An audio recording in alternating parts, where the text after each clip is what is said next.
May bagong loan application guys dito sa Google Play Store. Kakikita ko pa lang sa kanya. At ito nga po, ang pangalan nito is si P-Link Finance Peso Loan. So under po siya ng Cashpedia Lending Incorporated. So meron po siyang 4.7 stars at 19 reviews pa lang. So dito guys, silipin ko siya para sa inyo para makita natin kung okay yung app. So dito guys, ang sabi niya sa kanyang ads, access financial solutions tailored to your needs. So ang maximum po na pinapautang dito is 50,000 pesos. So 91 days daw po ito, which is 3 months to pay up to 360 days. Yes, 1 year ha. And SEC registered siya guys. So SEC Secure and Compliant Lending Corporation. O naka-register siya sa SEC. Pero it doesn't mean na okay na tong utangan guys. Kasi silipin ko siya para sa inyo. At syempre, kung hindi ka pa dyan nakasubscribe, may pa-daily Gcash giveaway po ako, which is every video po na ina-upload ko, kumukuha po ako ng 2 lucky winners. And for today's video nga po, ang unang lucky winner natin ay siya na. Yan, congratulations sa'yo kaagad. Claim mo na yan sa aking Gmail account. And for those na hindi pa nananalo, stay connected, stay active lang. Marami pa tayong susunod na mga video, kaya forget to like this video, mag-iwan ng comment dyan sa comment section. At please share this video na rin para maraming makapanood.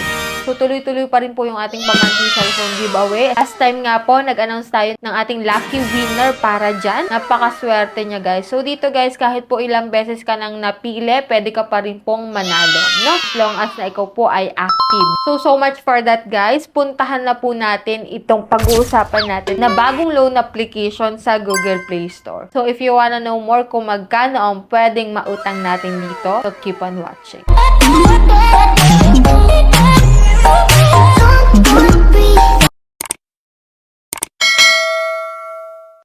So, bago tayo mag-start, guys, linawin ko lang sa inyo na hindi po ako agent at promoter na to. Hindi po porket binlog ko siya, ay pinopromote at pinupush ko na kayong umutang dito kay P-Link Finance. So, dito, guys, ina-applyan ko po itong si P-Link Finance para makita natin kung okay siyang utangan. At magkano ba ang pwede niyang ipautang, lalo't mga first-timer tayo, no? So, dito, guys, nung ina-applyan ko po siya, ito po yung meron sa kanyang application. Sabi niya dito, quick application, fast review, get approved in just 5 minutes. 5 minutes lang daw po. So, click natin yung next. Flexible repayment. Meron siyang security assurance at click natin yung get started. So, dito guys, may privacy statement po sila dito. Click lang natin yung agree. Kay P-Link Finance, need natin mag-enter ng ating active mobile number and then may verification po doon na lalabas. Click natin yung login after nun. So, dito guys, 50,000 nga po yung pinakang maximum na pinapautang niya. So, it doesn't mean na 50,000 talaga yung makukuha natin. So, magkano kaya yung pwede nating mautang kasi hindi talaga ganyan kalaki yan sa simula. So, click natin yung apply now. So, dito, ito yung mga identity verification. Ito po yung mga ID na pwede dito. So, halos lahat nandito naman. Maliban po sa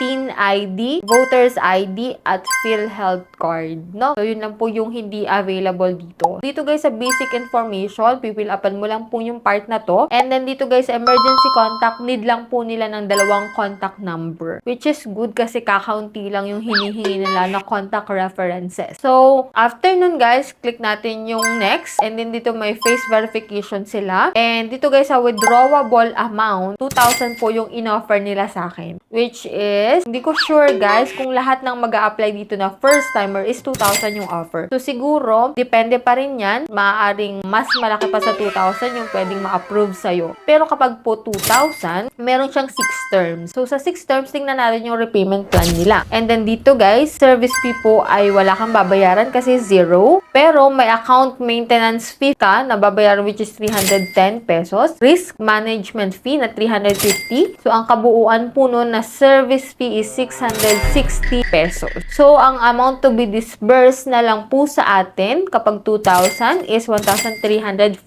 pesos. Yun na lang po yung amount na ma-receive natin sa 2,000 pesos. So magkano yung babayaran natin? So after 7 days guys, magbabayad ka po ng 2,150 pesos. So, 2,153 pesos. Kung ika-calculate po natin, 2,153 minus 1,340 kasi yun na lang yung marireceive natin, which is 813 pesos po ang na-accumulate na service fee at interest nitong si Piling Finance kapag po 2,000 pesos po yung iyong kinuha. Kasi sa after 7 days, magbabayad ka na ng buo. Kapag naman, may offer din naman sila dito guys na 1,000 pesos. Sa 1,000 pesos guys, ang service fee nila is 330 pesos. So, ang maintenance fee is 155, risk management fee is 175, amount to be dispersed o yung marireceive na lang natin sa 1,000 is 670 pesos. Halos na nga lahati na lang guys. So, dito guys, i-check natin kung magkano natin siya babayaran. Siya po ay babayaran natin na 1,076 pesos. Kung sa 1,076 pesos minus 660, which is 670 yung na-receive natin. So, bali guys, after 7 days, na-accumulate na service fee po at interest niya is 406 pesos within 7 days. So, nasa inyo pa rin guys kung iti-take nyo yung loan dito. Pero ako guys, itinry ko siya at 2,000 po yung pinili ko. And dito guys, nakalagay na get up to 2,000 pesos instantly. You are approved for our maximum loan amount of 2,000 pesos. So, yan guys. Nag-add muna ako dito guys ng withdrawal account ko, which is pwede po siya sa e-wallet or bank card. So, yan sa e-wallet, may option ka po na GCash, Maya, and GrabPay. And after nan guys, loan application approved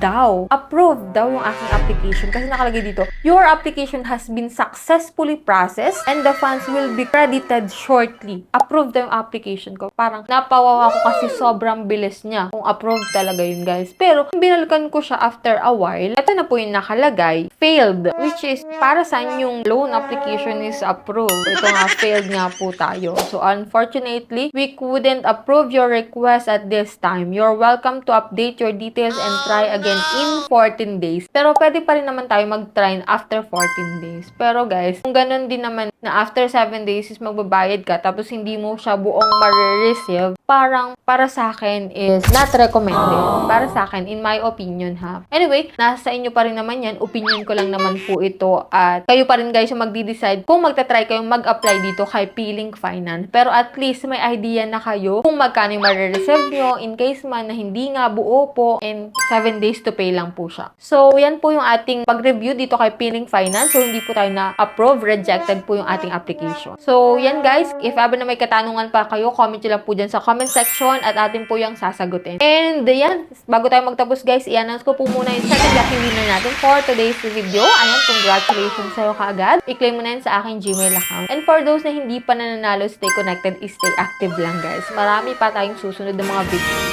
And kung hindi ka pa rin nakasubscribe at gusto mong sumali sa aking daily GCash giveaway, just click the subscribe button, turn on the notification bell, and be updated sa aking mga latest uploads. So, bye-bye na muna for now guys. See you on my next video.